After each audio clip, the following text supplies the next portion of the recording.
Every clucking tale has a feather of truth, and in June, we scratched deep into some of the creepiest stories ever told. We climbed the stairs that go nowhere, stared too long at the reflection, and made the fatal mistake of saying yes to a knock during Don't Let Them In. A black-eyed children encounter. We vanished into Camp Hallow Pines, listened to the echoes of Copper Ridge, and tried to forget where the trees remember you. We faced the forest reckoning, opened the door to the doll that came home to roost, and stood trembling at the house of Bellfire Hill. So settle in, brave chickadees, because these stories didn't just ruffle feathers, they shattered them. Welcome to Hen House Files, where feathers ruffle, shadows move, and no cluck goes unheard. Each week, we will crack open strange tales, chilling encounters, and stories that'll peck at your sanity. Haunted houses, cryptid sightings, ghostly whispers, and yes, there's always something lurking in the co-op. So roost tight, dim the lights, and don't mind the scratching at your door, because the hen house is always watching. Like, share, and subscribe before something clucks you in the night. The stairs that go nowhere. It started with a hike. James and Clara were avid explorers of the obscure, abandoned buildings, forgotten trails, ghost towns. So when they heard whispers about a stretch of woods in northern Maine where stairs rose up out of the forest floor with no structures nearby, they couldn't resist. Locals didn't like talking about them. They've always been there, one old man had muttered at the gas station, eyes avoiding theirs. But don't go near him. Don't even look too long. Naturally, James had smirked. Clara had rolled her eyes. Warnings like that were irresistible. After a few hours of hiking deep into the pines, off trail, guided only by vague GPS coordinates and online rumors, they found it. The stairs were stone, overgrown but intact. Solid, clean, as if someone maintained them. There were no foundations nearby. No rubble, no ruins. Just stairs. 13 steps exactly, leading straight up to nowhere. James climbed them first, grinning the whole time. See? Nothing up here. Just air. Clara snapped a photo from below. Weird, she said. It's like the trees look off up there. James looked around. The sky seemed oddly dull, as if the light couldn't quite reach the clearing. The birdsong had stopped. No wind, no insects. The silence was so deep it rang in their ears. Then James frowned. He turned slowly and looked down the stairs. Clara, why do you look so far away? What are you talking about? She said, her voice strangely muffled. He took a step down, but it felt wrong. Heavy, like trying to move through syrup. And Clara's face, her expression, warped as if through a pane of glass. Her eyes were wide now, and she was shouting something. James couldn't hear it. Behind him, something creaked. A sound like ancient wood groaning under weight. But there was no wood. Then, a breath, not his, right beside his ear. He turned, fast, but saw only air. Except, the top of the stairs now looked different. Fuzzy, like a mirage. There was a shape there now. Tall, watching. He rushed down. Every step felt like dragging a boulder, like something didn't want him to leave. Clara grabbed his arm the moment he reached the ground. You were up there for 10 minutes, she gasped. No, he panted. It was seconds. She showed him the time. 10 full minutes. James looked up again. The stairs were gone. Just a patch of mossy earth where they had stood. He would have said they'd imagined it, except for one thing. His phone still had Clara's picture. The one she took when he was standing at the top. Except in the photo, James wasn't alone. Something was standing behind him. And it wasn't there before. Welcome to Hen House Files, where the chickens are creepy and the stories are even worse. Tonight's tale? A mirror that reflects more than just your face. Grab a flashlight and maybe avoid looking too closely into the glass. The Reflection, a Hen House Files original. Claire had always wanted her own place. No roommates, no shared fridge, no knocking on doors to use the bathroom. So when she found a cheap, one-bedroom apartment tucked away in an aging building just off the main street, she jumped on it. Even if the wallpaper was peeling and the hardwood creaked with every step, it had character, charm even. But there was one thing she hadn't expected. An enormous antique mirror hung in the bedroom.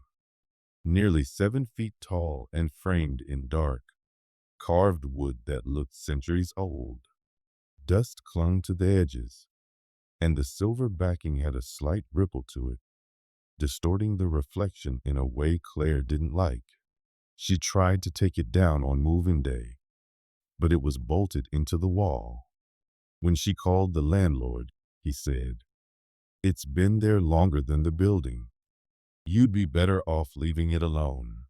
That night, Claire lay in bed with boxes still stacked around her and stared at the mirror across the room. The moonlight made the glass shimmer faintly. She got up to turn it toward the wall, but as she stepped in front of it, she froze. Her reflection stared back. Same hair, same pajamas, same tired eyes. But the movements, they were just slightly off. The reflection raised its hand a split second too late, blinked just after she did, tilted its head like it was thinking. Claire laughed it off. Old glass, delayed reflection. That's a thing, right? She went to bed, though it took a while to fall asleep. The next night, she avoided looking in the mirror altogether. But mirrors have a way of drawing your gaze when you're not thinking. Brushing her teeth, she glanced up, and the reflection was already watching her, not doing what she was doing, just watching. She snapped the light off and went to bed with a racing heart. On the third night, she couldn't help it. She stood in front of the mirror and stared. It stared back, and then it smiled. Claire didn't smile. She took a step back, but the reflection stayed still for a heartbeat too long, smile still lingering before mimicking her. She ran from the room and slept on the couch. The next day, she covered the mirror with a blanket. Thick, black, no more smiles, no more shadows. Problem solved.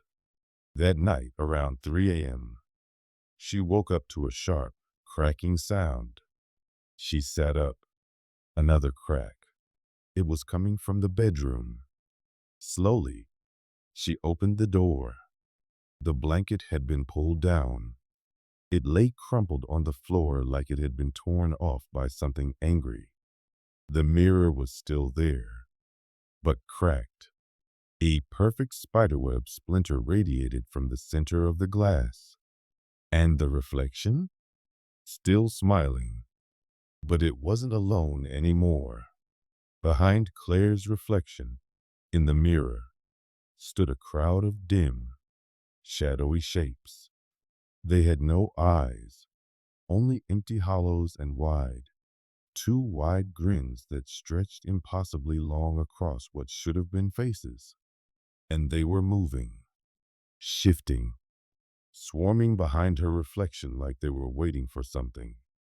Claire turned and slammed the door shut. Her breath came fast, shallow. She felt something cold at the base of her spine, like fingers barely brushing her skin.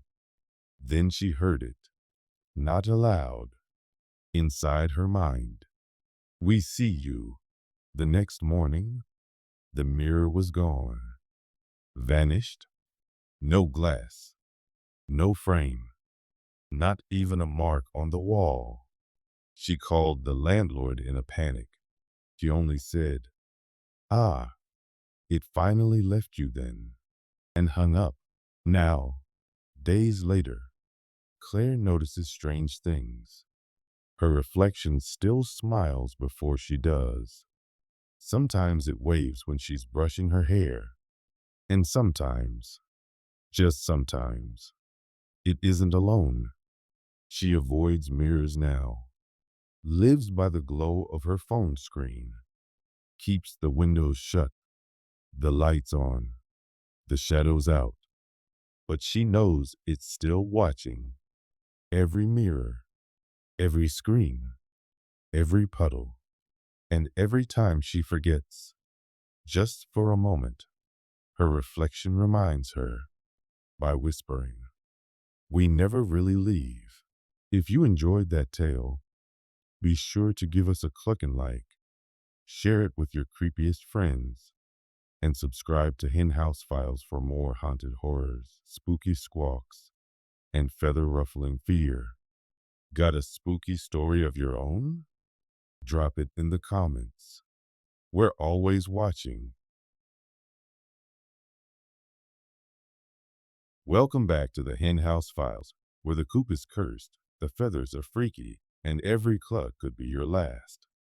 Tonight, we've got a tale that'll have your beak trembling. A terrifying encounter with the infamous black-eyed children. So fluff your feathers, lock your roost, and remember, when they knock, don't let them in.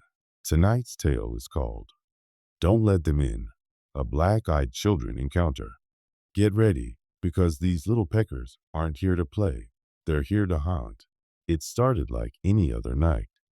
Jacob was settling in at his cabin just outside Taos, New Mexico, remote, quiet, nestled against the edge of a dense forest. He lived there to escape the noise of the city, preferring the silence and isolation. That night, snow had begun to fall, covering the pine trees in a white veil. The wind howled occasionally, but otherwise it was deathly still. Jacob had lit a fire, poured himself a glass of bourbon, and was flipping through a weathered Stephen King novel when Rusty, his shepherd mix, began to growl. It was deep, guttural, not his usual bark when a deer passed by. No, this was different. Jacob stood, watching as Rusty crept toward the front door, hackles raised. Then came the knock. 3 slow, deliberate knocks.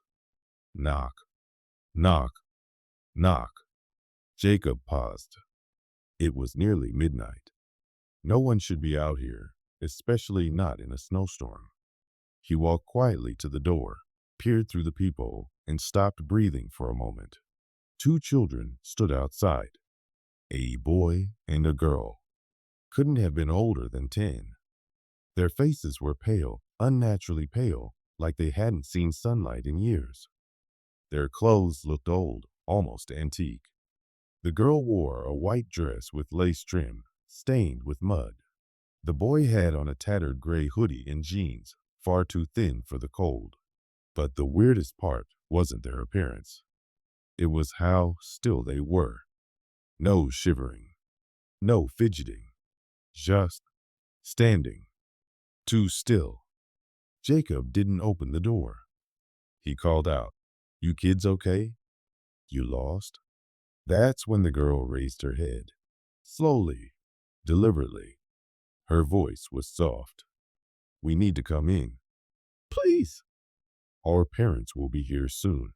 Every instinct in Jacob's body screamed no. He didn't know why, but something about her words sent ice down his spine. "Where are your parents?" he asked. "They'll be here," the boy replied, not moving. Soon, Jacob's hands were starting to tremble. There was something off, something wrong about the way they spoke. Monotone, like they were reading from a script. He stared through the peephole again, and his blood ran cold. Their eyes were black, not just the pupils. No whites, no irises, just 2 soulless black orbs staring straight ahead. Jacob stumbled backward, nearly dropping his glass. And then they knocked again. "Knock! Knock! Knock! Let us in," the girl whispered. "We can't come in unless you invite us." Jacob locked the deadbolt. Every instinct screamed danger, but curiosity clawed at the back of his mind. He grabbed his phone to call the sheriff, but it was dead. No signal. No Wi-Fi. Then Rusty bolted upstairs, whimpering. He had never done that before. Jacob backed away from the door, grabbed his shotgun, and waited in silence. Minutes passed, and then the doorknob began to turn. Slowly, quietly, they were trying to come in. Jacob shouted, "I have a gun. Get away from the house," and then total silence. No footsteps, no retreating voices, just the sound of wind blowing snow against the windows. He waited. 10 minutes. 15. Still nothing. Finally, with his heart pounding, he peeked through the window beside the door. They were gone. But on the porch, sitting directly in the center of the doormat, was a dead crow. Its neck twisted at an unnatural angle. Its eyes gone. If you survived that story without molting in fear, make sure to peck that like button, scratch that subscribe, and share this tale with your flock. Got a creepy story of your own? Drop it in the comments and we might feature it in the next episode. We're always hatching new horrors here at the Hen House Files. Until next time, keep your co-op locked, your flashlight close, and never trust a knock in the dark.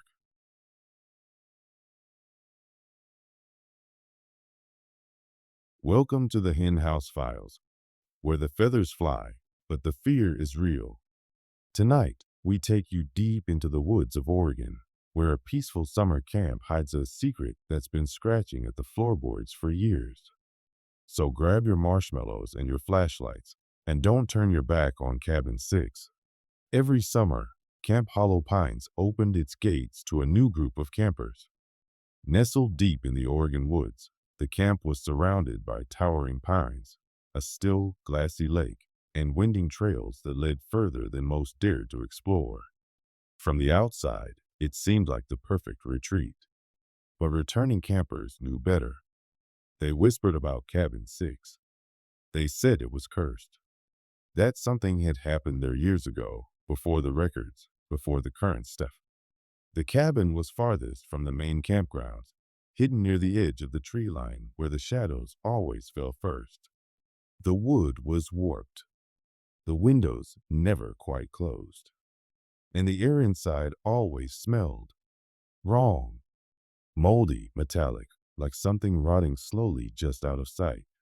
But when 13-year-old Max showed up for his first summer at Hollow Pines, he didn't know any of that. Neither did his bunkmates, Jaden, Theo, and Liam. They were just 4 city kids excited for archery, swimming, and maybe a few ghost stories by the fire. They were assigned to Cabin 6. On the first night, Max woke up just after 2 a.m. to the sound of faint whispering.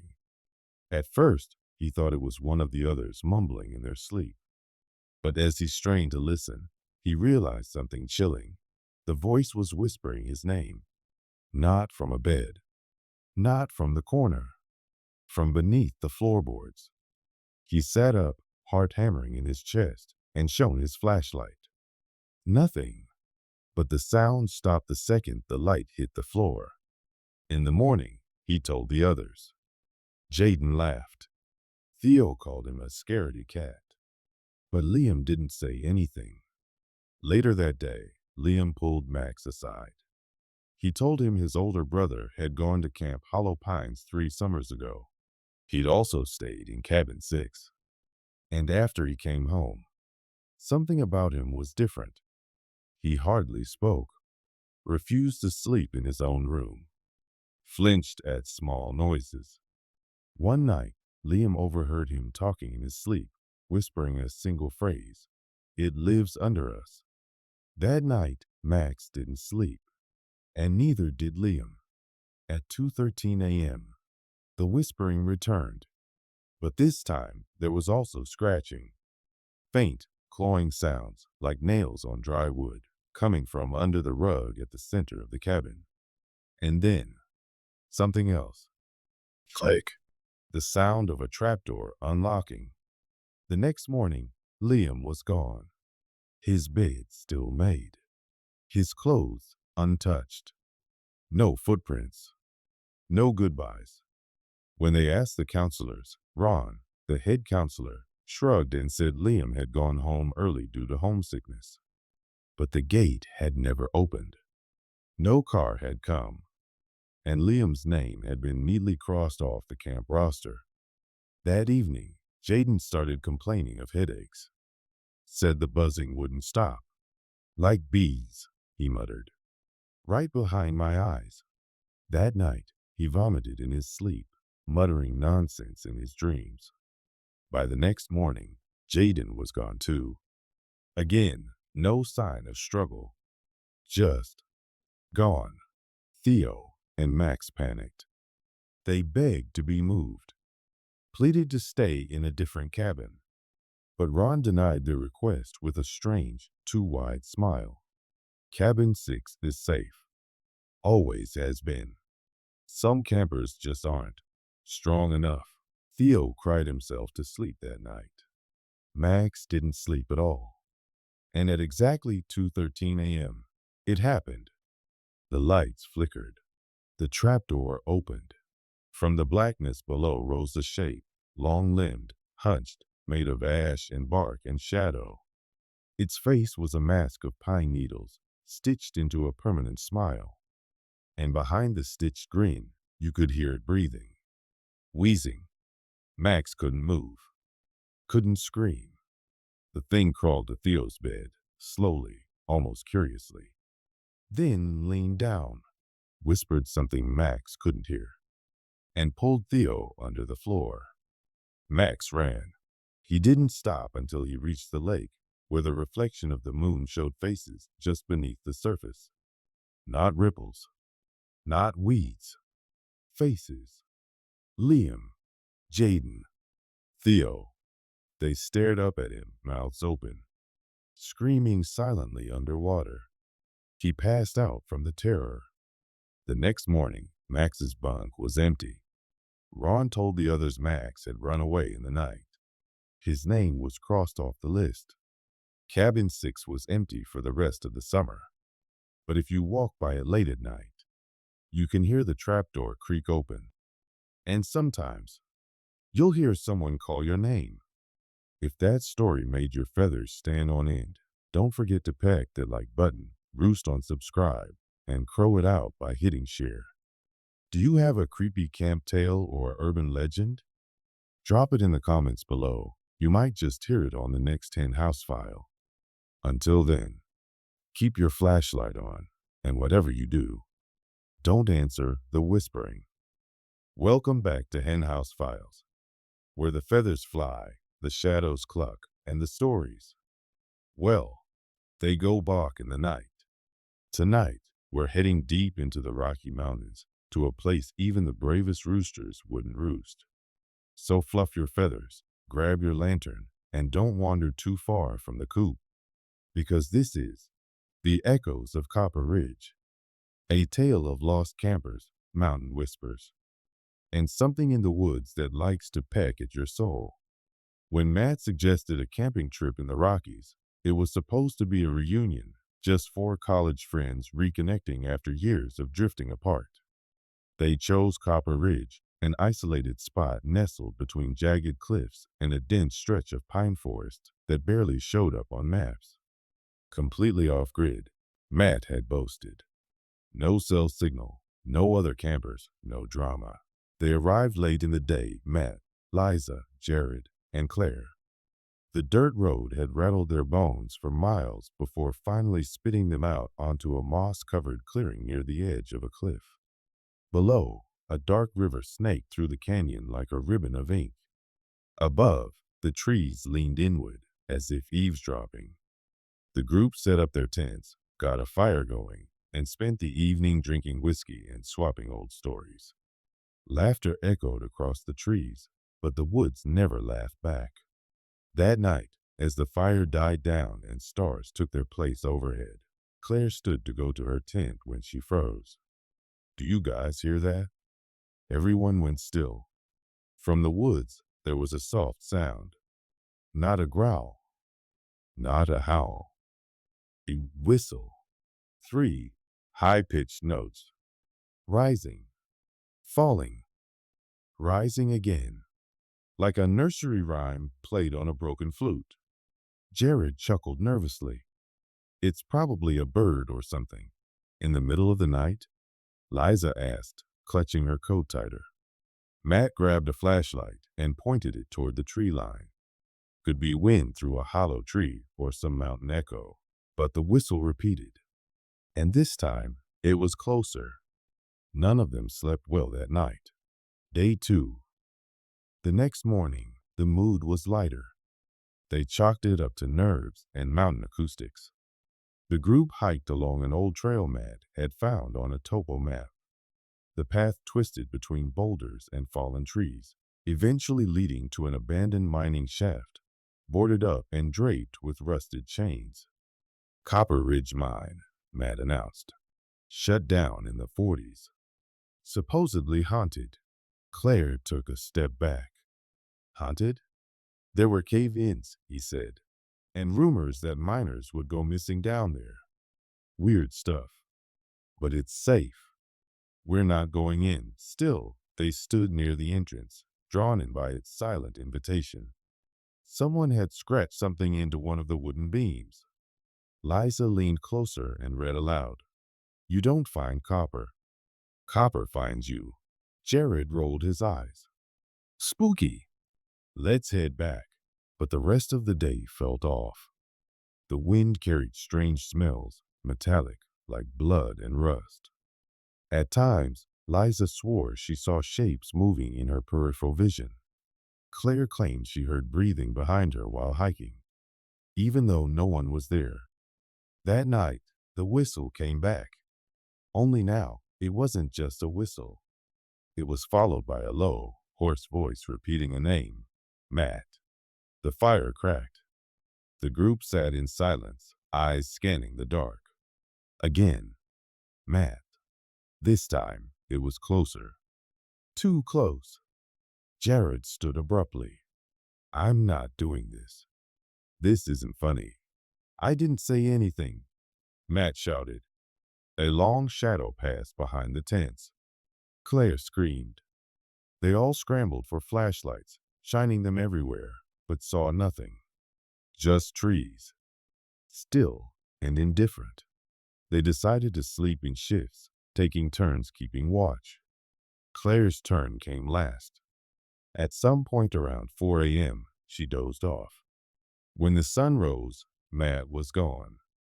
Day 3. His tent was empty. His backpack and gear untouched. No footprints leading out, just his watch, sitting on a tree stump. Still ticking. They searched the area, shouting his name, circling wider and wider. Liza found something half buried near the edge of the mine shaft, Matt's baseball cap. Inside the brim, in dried mud, someone or something had drawn the symbol of a spiral. They packed up camp immediately, but the truck wouldn't start. The battery was completely dead. No big deal, Jared said. We'll hike out. It's just a few miles back to the main road. But the trail was gone. They retraced their steps, but the landscape had changed. Landmarks were missing. Boulders had shifted. Even the sun seemed to hang in the same spot for hours. It was like Copper Ridge was moving around them. Claire began to unravel. She whispered about how the mine was calling to them. How Matt wasn't lost, he was taken. How they needed to give it something back. Liza snapped. Shut up, Claire. No one's getting taken. We're leaving. But Claire was already walking toward the mine. They ran after her, but she was too fast, too determined. She disappeared inside the boarded entrance, slipping through a narrow gap between the planks. Jared and Liza stood frozen. From the mine came a sound, impossible to describe, like rocks grinding against bone, like screaming from under 20 feet of soil, and then silence. Claire never came out. Day 4. Jared and Liza camped on the ridge with no fire, too scared to draw attention. The forest was louder now, full of movement and whispers. That night, Liza cried in her sleeping bag. Then she heard it again. 3 high-pitched notes. Whistle, whistle, whistle, and a voice, Liza.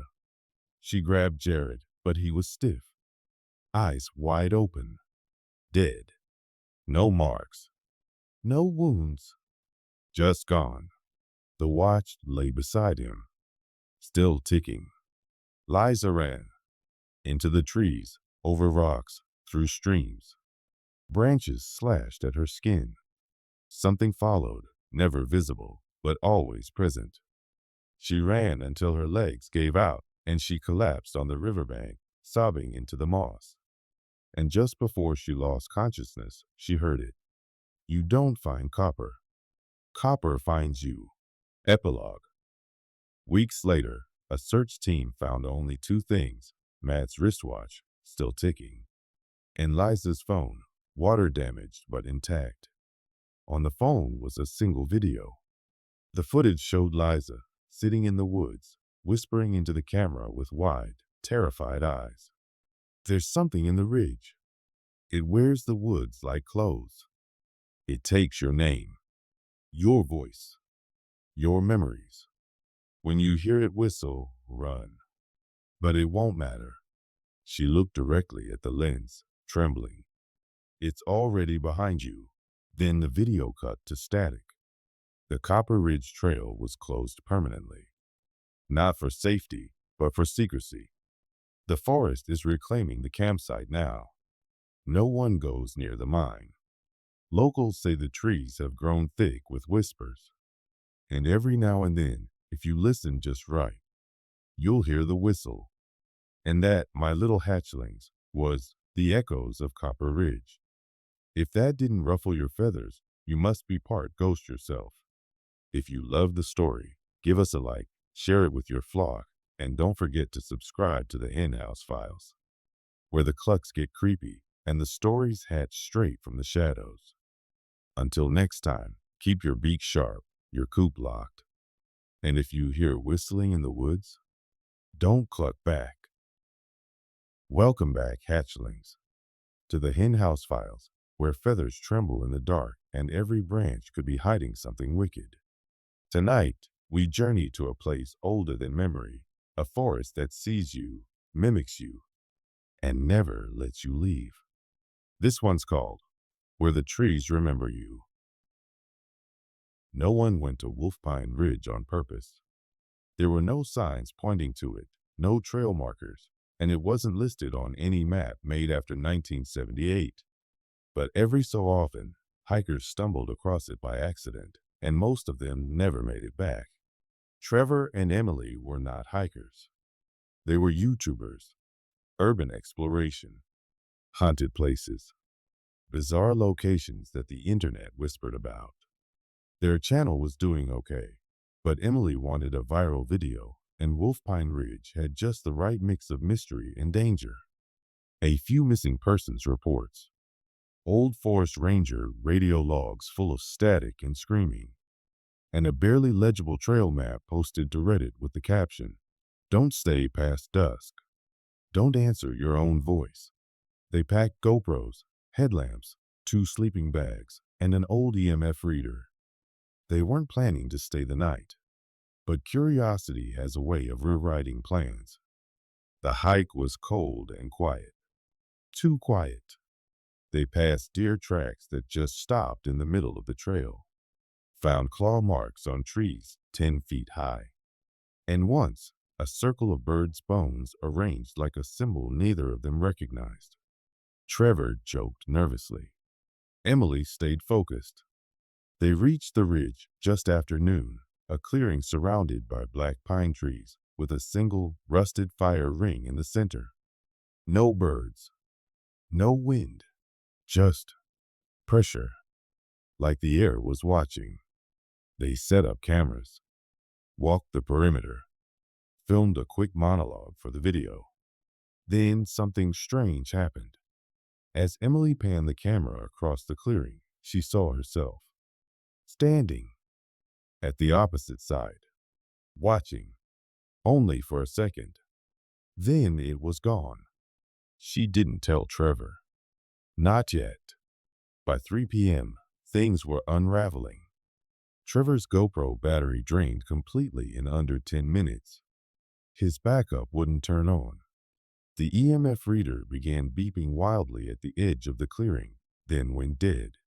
When they looked back toward their gear, their tent was zipped closed. They hadn't touched it. Trevor walked over, confused. unzipped it. Inside, their sleeping bags had been torn open, not sliced, ripped with a force that didn't make sense. In the center of the tent was a small wooden figure, crudely carved to look like Trevor. Its mouth was sewn shut with pine needles. That's when they decided to leave. They packed fast, but the trail they came in on wasn't there anymore. Trees had shifted. Landmarks were gone. The ridge stretched farther than it had before, like it was breathing. That's when the voice came. Trevor? It was Emily's voice. Exactly hers. But it was coming from the trees behind them. Trevor turned, thinking she was messing with him. But Emily was in front of him, pale, terrified, eyes wide. That wasn't me, she whispered. Trevor, the voice called again. Come here. I'm scared. This time, it sounded farther away. Trembling. Alone. Then Emily's voice came again, but from a different direction. Help me, Trevor. Please. Trevor backed into Emily, his breathing sharp. What the hell is this? Emily grabbed his arm. Run. We have to run. They sprinted into the trees. No trail, no path.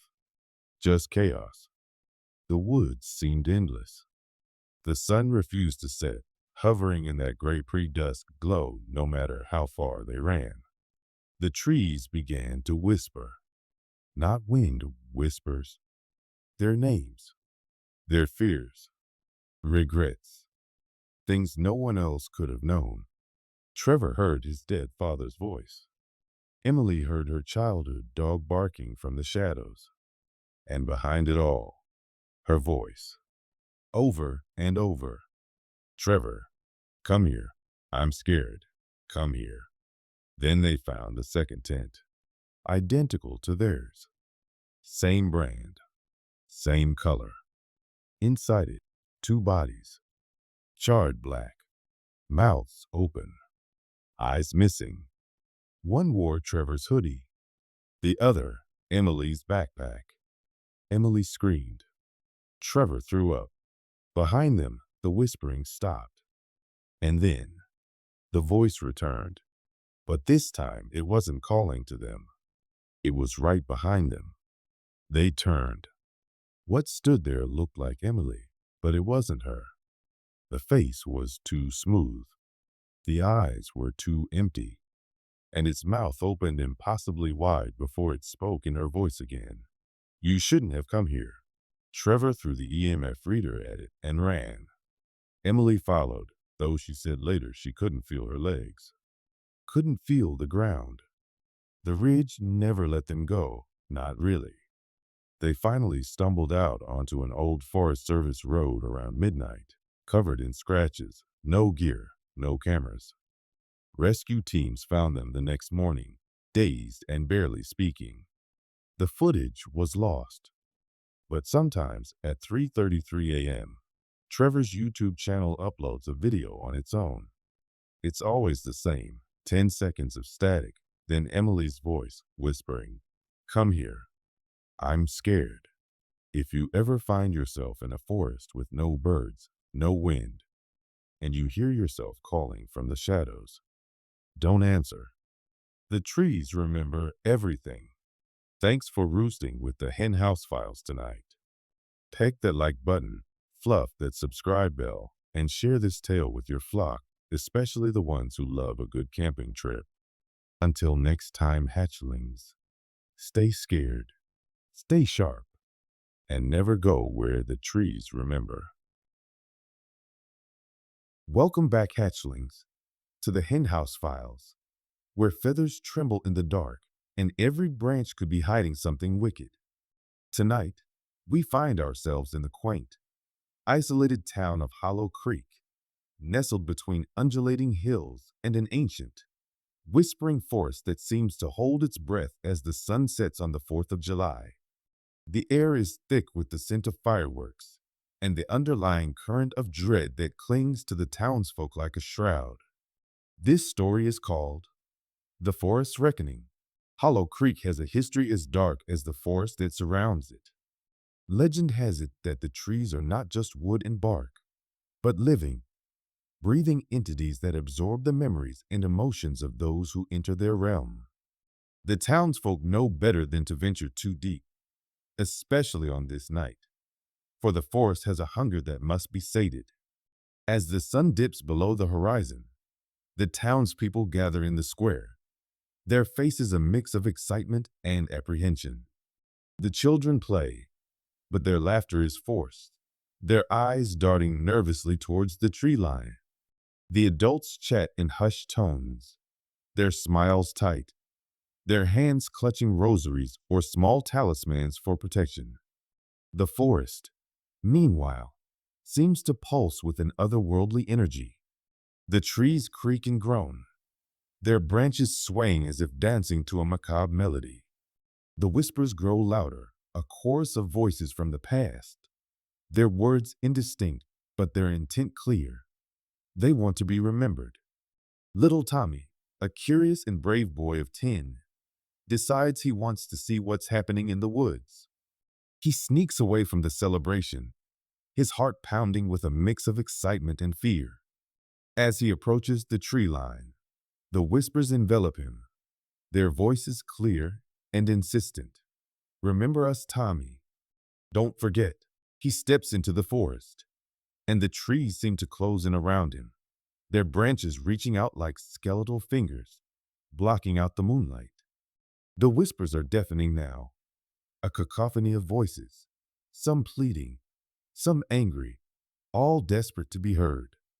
Tommy tries to turn back, but the trees are moving, their roots snaking across the ground, tripping him, pulling him deeper into the woods. Panicked, Tommy runs, the voices chasing him, their words now clear. We are the forgotten, Tommy. Remember us, or join us. He trips and falls, his hands touching something cold and hard. He looks down and sees a skull, its empty eye sockets seeming to stare right through him. Beside it, a rotting uniform, the remnants of a soldier's jacket, the fabric decayed, but the buttons still shiny. Tommy screams, and the forest falls silent. The trees stop moving, and the whispers fade away. He looks up, and standing before him is an old woman, her eyes milky with cataracts, her face etched with lines of age and sorrow. She's been in the forest for as long as anyone can remember, a hermit, a witch, a guardian of the woods. Her name is Martha, and she is the keeper of the forest's secrets.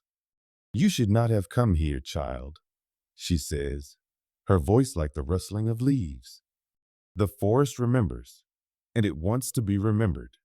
But it is a hungry thing, and it feeds on the living. It takes their memories, their essence, and adds it to its own. Tommy looks around, his breath coming in short gasps. He sees faces in the trees, ghosts of the past, their mouths open in silent screams. He recognizes some of them, townsfolk who had gone missing over the years, their fates now clear. They are trapped, their spirits bound to the trees, forever reliving their final moments. Martha takes his hand, her grip surprisingly strong. Come, child, let me show you the way out. But mark my words, stay away from the forest, especially on this night. The trees remember, and they will have their due. As they walk, Martha tells Tommy the story of the forest. Long ago, this forest was a sacred place, a sanctuary for those who sought solace. But a great war came, and the forest became a battlefield. The trees absorbed the pain, the fear, the anger of those who died here. They became something else. She points to a particularly gnarled tree, its branches twisted into a grotesque parody of a human form. That was a soldier once. Now, he is the tree, forever reliving his death. The forest does not discriminate, child. It takes all, and it gives nothing back. Tommy shudders, his eyes wide with horror. He follows Martha out of the forest, his heart heavy with the knowledge of what he's seen. As they step out of the woods, the fireworks end, and the townsfolk turn to see Tommy, pale and shaken, escorted by the hermit. From that night on, Tommy is changed. He never speaks of what he saw, but his eyes hold a wisdom beyond his years, a sadness that can't be shaken. And every 4th of July, as the town celebrates, he stays close to home, his eyes on the forest, a silent guardian against the memories that linger in the trees. But the forest is not done with Tommy. Every year, on the anniversary of his encounter, he wakes up to find leaves and twigs in his bed, the scent of the woods clinging to his pillow. And in his dreams, he hears the whispers, the voices of the forgotten, calling to him, begging him to remember. One year, Tommy decides to face his fear. He goes into the forest, armed with a small knife and a determination to free the spirits that haunt the trees. He finds Martha, older and more frail, but her eyes still burning with an inner fire. "You've come back, child," she says, a note of approval in her voice. "The forest has chosen you.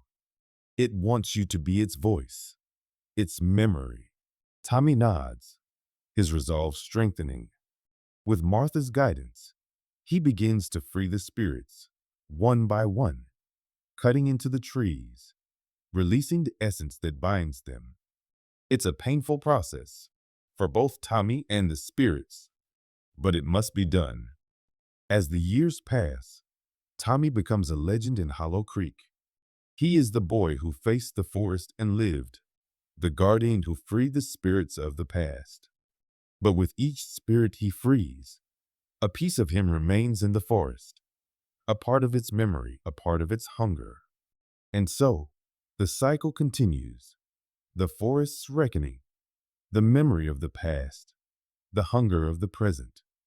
And Tommy, the boy who dared to enter the whispering woods, becomes a part of the legend, a spirit among the trees, forever remembering, forever forgotten. And so, the forest claims another soul, another memory to add to its endless hunger. But remember, hatchlings, it's not just the woods that hold secrets. Sometimes, the darkness is closer than you think. Stay tuned for more chilling tales from the Hen House Files, where every cluck and caw hides a story that'll make your feathers stand on end. Until next time, keep your beaks shut and your wits about you. You never know what's lurking in the shadows, waiting to add your memory to its own. Good night, hatchlings. Sweet dreams. All right, gather round, you little chicks, and let me spin you a yarn that'll make your feathers stand on end. This here story is about a little girl named Emily, and it's a tale that'll leave you clucking for more. So, buckle up, you little nuggets, because things are about to get dark, and I'm not talking about the time you got caught in the rain and thought you were a wet hen. No, this is a story that'll have you laying low, hoping the coyotes of fear don't get you. You ready? Here we go. Once upon a time, in the quiet, isolated town of Hollow Creek, there lived a little girl named Emily. Emily was known for her vivid imagination and her infectious laughter, but one day, that laughter vanished, leaving only an eerie silence in its wake. Emily had a peculiar fascination with old, antique dolls. Her room was filled with them, each one more creepy than the last. Her parents indulged her hobby, believing it to be a harmless phase. However, their indulgence turned to horror when Emily went missing one fateful night. The search for Emily was extensive and frantic. Neighbors, friends, and even strangers joined the effort, but there was no trace of the little girl anywhere. The only clue left behind was a single, terrifying doll sitting ominously on Emily's bed. This doll was unlike any of the others. It had a twisted, sinister smile and eyes that seemed to follow you, no matter where you stood in the room. The doll was taken to the local police station, where detectives examined it for any hints that might lead them to Emily. They found nothing but a small, cryptic note tucked inside the doll's dress. The note read, "She's with us now.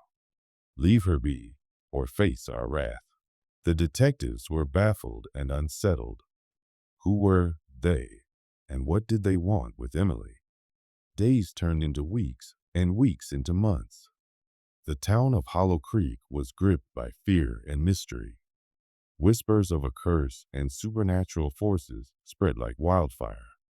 The doll, now known as the Hollow Creek doll, became a symbol of terror and loss. One brave soul, a local historian named Thomas, decided to delve into the town's past to uncover the truth. He spent countless hours in the dusty archives, poring over old documents and records. What he discovered sent shivers down his spine. The doll was part of an ancient ritual performed by a coven of witches who once lived in Hollow Creek. The ritual was said to grant them power over the souls of children, trapping them in a realm between life and death. Thomas realized that Emily had unwittingly become a part of this dark ritual. The doll was a gateway, and Emily's fascination with it had made her vulnerable to the witch's spell. He rushed to the police, sharing his findings and urging them to perform a counter-ritual to save Emily. With heavy hearts, the detectives and Thomas returned to Emily's room, where the doll still sat, its eerie smile mocking them. They performed the counter-ritual, their voices trembling with a mix of fear and hope. As they chanted the final words, the room grew cold, and an unearthly wind swept through, extinguishing all the candles. When the wind subsided, the doll's smile seemed to fade, and its eyes lost their haunting glow. In that moment, a faint whisper echoed through the room. "Thank you." The detectives and Thomas looked at each other, tears of relief and exhaustion in their eyes. Emily was finally free. But the town of Hollow Creek would never forget the chilling tale of the little girl and the scary doll. And to this day, the Hollow Creek doll sits in a glass case at the local museum, a grim reminder of the dark forces that once lurked in their quiet town. So, you little chicks, remember this tale the next time you're out pecking around. Sometimes, the scariest things are the ones that seem harmless at first. And with that, I'll leave you to digest this story, hoping it doesn't give you nightmares, or at least not more than a fox in the henhouse would. Good night, you little clucks. Sweet dreams. Welcome back to Henhouse Files, where the stories are spooky and the feathers are always ruffled. Today's tale is like fireworks gone horribly wrong, because one family's 4th of July celebration ends not with a bang, but with a whisper from the other side. So fluff up your feathers, perch somewhere safe, and make sure your coop is ghost-proof. This is the story of the house on Bellfire Hill. Cluck cluck, let's begin. Every small town has that house. The one kids dare each other to run past. The one the mailman skips if he can. The one where the grass refuses to grow and windows always seem darker than they should be. In Bellfire, West Virginia, that house sits at the top of a dead-end road, half hidden behind charred oaks and a rusting wrought iron gate. It's known simply as the Bellfire House. In the summer of 2009, the Pembroke family, Mom Julie, Dad Aaron, and their 2 kids Miles 10 and Kayla 13, were driving out to visit Julie's estranged uncle's old property. She had inherited the home after he passed, and the plan was to turn it into a rental cabin. It needed work, but Julie remembered it from her childhood as a big, creaky house with personality. They arrived on July 3rd, just before dusk. The town was gearing up for its annual Independence Day celebration. Bellfire didn't have much, a gas station, a diner, and a flag-lined main street, but everyone came together on the 4th for fireworks and a cookout. Julie thought it would be the perfect way to reconnect with her roots. But as they pulled up the gravel road, their GPS froze, and Kayla asked, "Is that smoke?" A wisp of gray drifted from the chimney. Julie froze. "No one's supposed to be here." Aaron shrugged. "Maybe an old flue." Probably just settling, but something about the smell, it wasn't wood. It smelled like something older, like ash. The first night passed without incident. Just the normal sounds of a 100-year-old house settling, creaks in the floorboards, wind whistling through the gaps in the window panes, distant scraping. But by the morning of July 4th, Kayla looked pale. I heard someone whispering all night, she said at breakfast. It was coming from inside the closet. It kept saying, "Don't forget the fire." Aaron brushed it off. "You watched that horror movie last week. It's just your imagination." They went to the town's cookout, mingled with locals, ate corn dogs, and watched a parade. An older man in a veteran's hat pulled Julie aside. "You're the one who bought Bellfire House?" he asked. She nodded. "You should leave before dark." Julie laughed nervously. "Why?" But the man didn't answer. He just walked away. That night, the fireworks began around 9 p.m. From the house back porch, the family had a perfect view. Miles ran inside to grab marshmallows, but didn't come back. When Aaron followed, he found Miles in the upstairs hallway, staring at a door they hadn't opened yet. "The door was locked," Miles said, "but it's open now." Inside was a bedroom blackened with soot. The wallpaper was curled and brittle. The bed frame was melted, but nothing else in the house had fire damage. And scrawled into the scorched wall in something deep red, maybe paint, maybe not, was a single sentence: "The fire never left." Julie demanded answers from the sheriff the next morning. He was reluctant, but eventually gave in. In 1954, on the 4th of July, a man named Caleb Horn had barricaded himself and his family inside the Bellfire house and set it ablaze. The townspeople said he'd become obsessed with cleansing the evil. Only he survived. They found Caleb covered in soot and blood, muttering about burning out the rot and how the house fed on pride and patriotism. He was committed to a sanitarium where he died in 1983 on the 4th of July. "What about the room?" Julie asked.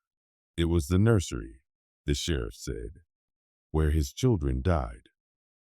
Back at the house, strange things escalated. Kayla began waking up with ashes on her pillow. Miles said he saw a boy in burned clothes sitting at the foot of his bed. Aaron smelled gunpowder in the hallways, even when nothing was lit. And every clock in the house, digital, analog, battery-powered, stopped at 9:47 p.m. That was the time the fire had started in 1954. On the evening of July 5th, the front door slammed shut on its own. All windows locked from the inside. The power went out. Julie tried to call for help, but the phone battery instantly drained, even though it had been fully charged. Kayla screamed from upstairs. When they ran to her, she was standing frozen in front of the fireplace. The fire, which hadn't worked in years, was roaring. And in the flames, they could see faint silhouettes. A man, a woman, 2 children, burning, over and over again. Then the whispering started. All at once, the house began to heat up. Every mirror fogged, and the air filled with that same acrid smell from before. And through the crackling flames, they heard it again. "Don't forget the fire, or it will never forget you." Aaron found the breaker panel in the basement, hoping to shut off whatever was fueling the fire. But instead, he found something worse. A second staircase, one not on the original blueprints. It led into a sub-basement filled with charred furniture, toys, and a circle of children's shoes, all blackened and lined up as if waiting for inspection. Above the circle was a noose, swaying gently despite no wind. Julie screamed from upstairs. In the living room, the fireplace had exploded. Flames licked the ceiling, but instead of catching, the house absorbed the fire. The walls pulsed with heat, as if breathing. Aaron grabbed the kids and kicked out a side window. They tumbled onto the porch roof and down into the yard. As they ran to the car, the house began to glow, not from firelight, but from within, like a furnace. And then, silence. They never looked back. The Penbrooks sold the land 6 months later. No one has purchased it since. Locals claim that every year on the 4th of July, you can still see fireworks, but not from the sky. Instead, from the windows of the Bellfire house, glowing red, white, and blue. And if you listen closely, over the crack of phantom fireworks, you'll hear a voice whisper from the ashes, "Don't forget the fire." If this story didn't roast your feathers, I don't know what will. On Henhouse Files, we scratch up the scariest tales from the darkest coops, so if you're clucking with fear, make sure you peck that like button, roost on subscribe, and share with your brood. Until next time, keep your beak sharp, your wings tucked in, and stay far, far away from Bellfire Hill. Cluck you later. If you made it through all 9 tales, you've earned your place in the flock. But July? July's already looking unhinged. Until the next file hatches, don't forget to peck that like button, scratch the subscribe bell, and swing by the haunted hatchery for merch made with fear and feathers. Sleep tight, and whatever you do, don't answer the knock.